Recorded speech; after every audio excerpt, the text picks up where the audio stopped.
Бәріңе сәлем, бұл қорқынышты кино шолу. Мен сізге 2-3 демон прият атты киноға шолу дайындадым. Жақсылап жайғасқан болсаң, біз бастаймыз. Арнаға жағылды ұмытып кетпе. Коул есімді жігіт өзінің ағасы Дакетті іздеп вечеринка болып жатқан үйге келеді. Ол оны бір бөлмеде арқа басы жайылған күйде тауып алады. Коул ағасын жетектеп үйге апармақшы болған кезде ағасы мазақ қылып қалғандары видеоға түсіреді. Коул оларға түсірмеңдер деп айтып жатқан кезде оның арт жағынан келіп қалған Дакет інісінің кеудесіне пышақ тығып алады да ары қарай у-шу болып жатқан далаға шығып, өз көзіне пышақ тығып қайтыс болады. Фильмнің желісі бізді Мия есімді қызбен таныстырады. Бүгін оның анасының қайтыс болғаны 2 жыл толған еді. Қонақтар кеткеннен кейін ыдыс жууға кіріскен ол, Джейд есімді құрбысының інісі Райлидің қоңырауы бөліп жібереді. Ол Мияға өзін мектептен алып кетуін сұрайды. Машинамен қайтып келе жатқан жолда қансырап жатқан кенгуруды көреді. Райли Мияға жануарды қинамай-ақ машинамен мыжып өлтірейік дейді. Мия машинаға отырып кенгуруды мыжымақ болып еді, бірақ соңғы секундтарда райынан қайтып, оны айналып өтіп кетеді. Кешкісін құрбылар Дэниел есімді Мияның бұрынғы жігіті жайлы әңгімелеседі және телефоннан вечеринкада елестерді шақырып қызық көріп жүрген видеоны көреді. Кешкісін Райлидің анасы ұйқыға кеткеннен кейін құрбылар білдіртпестен вечеринкаға кетеді. Вечеринкада Мия қанша тырысқанымен ешкіммен тіл табысып сөйлесе алмайды. Вечеринканың нағыз қызған шағында жастар елес шақырып ойнамақшы болады. Мия өз еркімен бірінші болып көргісі келетіндігін айтады. Оны орындыққа отырғызып, белінен белбеумен буып тастайды. Ал осы ритуалды жүргізетін Хайли Мияға сен өз ішіңе белгісіз дене кіргеннен кейін 90 секунд қана уақыт берілетіндігін, егер де осы уақыттан асып кетсе, ол сенің ішінде қалып қояды деп айтады да үстелге гипстен қатырылып қойылған адамның қолын қояды. Ол өз қолымен үстелдің үстіндегі қолды қапсыра ұстап, маңайына қарап, менімен сөйлес деп айтқан сол-ақ еді, дәл алдынан түрі қорқынышты атаны көріп шошып, қолын жұлып алады. Қасындағылар оны мазақтай бастайды. Олардың мазағына ызаланған Мия қайтадан қолды ұстайды. Осы сәтте оның көз алдына мылжа-мылжа шыққан әйел шығады. Және Мия оны өзіме жіберемін дегені сол-ақ еді, белгісіз бір күштің кіргендігін сезіп, есінен танып қалады. Есін жинаған ол маңайына қарап қарқылдап күле бастайды. Және оның көзі қарашығынан шығып кетердей қап-қара болып кеткен еді. Бір кезде Мия диванның бір бұрышында қорқып бүрісіп отырған Райлиге келесі кезекте елес сені таңдады деп қайталап айта береді.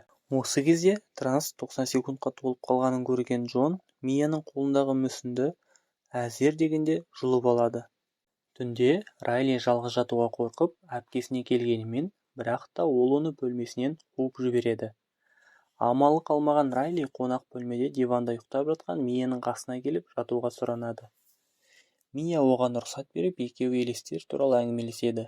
Олардың әңгімесінен Мияның анасы осыдан 2 жыл бұрын өз-өзіне қол жұмсап қайтыс болғандығын білеміз. Келесі күні Джейд Хейлиге анасының кешке кететіндігін және оның үйіне кешке вечеринка жасауға болатындығын айтады. Кешкісін жастар масайрап қалғаннан кейін кешегі гипстен жасалған мүсінді алып шығады. Және бір жас жігіт бұл бұрында өмір сүрген ведьманың гипстелген қол екендігін айтады. Дэниел ең бірінші елесті шақырып көрмекші. Бірақ бәрі ойлағандай болмайды. Оның бойына кірген елес тым күшті болып, Дэниел есін жоғалтып, еденге құлап түседі. Осы сәтте оның қасына ит жүгіріп келіп, бет-аузын жалап тастайды. Уақыты толған кезде оның қолындағы мүсінді жұлып алып, ритуалды тоқтатады. Дэниел жаңағы болған оқиғаның видеосын жоюды өтініп, жынданып итті басқа бөлмеге апарып қамап қояды. Одан кейін әрқайсы кезек-кезегімен ритуалды жалғастырады. Бір кезде Райли де байқап көргісі келетіндігін айтады. Бірақ та әпкесі оған қарсы екендігін айтып, екеуі сөзге келіп, әпкесі ренжіп кетіп қалады. Мия ренжіп отырған Райлиге 60 секундқа ғана байқап көруіңе рұқсат деп айтады. Райли қобалжыңқырап барып мүсіннің қолын алады. Бір кезде ол өзіне кірген елес Мияның анасы екендігін және одан кешірім сұрайтындығын айтады. Уақыт толған сәтте Мия Райлидің қолын мүсіннен жібермей, анасымен біраз сөйлеспекші болады. Кенеттен Райли басын үстелге бір ұрып қанатады және де өз көзін шұқып алмақшы болып ұмтылғанымен оның қолын ұстап үлгереді. Бірақ та ол орындығымен барып қабырғаға ұрылып, еденге басын ұрғылай бастайды. Қалғандары оны ұстап жедел жәрдем шақырып, енді болған жағдайды қалай түсіндіреміз деп ойланып жатқан кезде, Мия екінші этажға көтеріліп бара жатып, айнадан өз анасының елесін көреді. Біраз уақыттан кейін медиктермен бірге коптар да келіп, әрқайсысын тексеріп үйлеріне жібереді. Үйге келгеннен кейін әкесі Миядан сен есірткі шеккен жоқсың ба, не болды деп сұрағанда, қыз оған сен менің анамның өліміне кінәлісің деп, өз бөлмесіне барып, өзімен бірге тығып алып келген мүсін қолды келіп қарайды. Сосын Райлидің халін білуге ауруханаға барады. Бірақ та оның анасы қызы бәріне кінәлап, қуып жібереді. Ауруханада жабырқау тұрған Мияны байқап қалған Дэниел оны үйіне жеткізіп тастамақшы болады. Жолда Мия оған өзінің қорқатындығын, сол себепті менімен бірге қала аласың ба деп сұрайды. Қанша қаламаса да жігіт келіседі.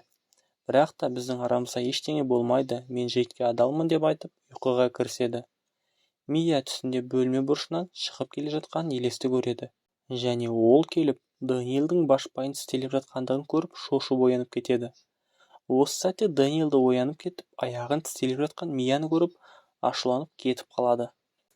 Жалғыздықта жабырқау алған Мия мүсін қолды алып трансқа кіріп, анасын шақырады.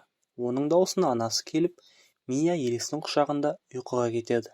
Ал ауруханада жатқан Райли есін жинағанымен қайтадан басын қабырғаға ұрып, қан болған қабырғаны жалайды.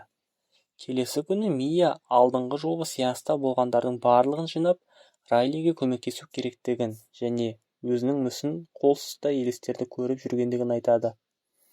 Бір кезде жігіттердің бірі осы мүсін қолдың бұрынғы иесі Дакетте соңғы кезде елестерді көріп жүргендігін айтып, інісіне пышақ тығып, артынша өз-өзіне қол жұмсап өлгендігін айтады. Барлығы жиналып тірі қалған Коулға келіп көмектесуін сұрайды. Бірақ Коул оларға сендер менің ағамды мазақ қылдыңдар деп айтып кетіп қалады. Бірақ та барлығы онымен бірге автобусға отырып, ақыры оны көндіреді. Және Коул оларға уақыт өте адамның ішіндегі елес әлсірейді. Менің бары білетінім сол дейді.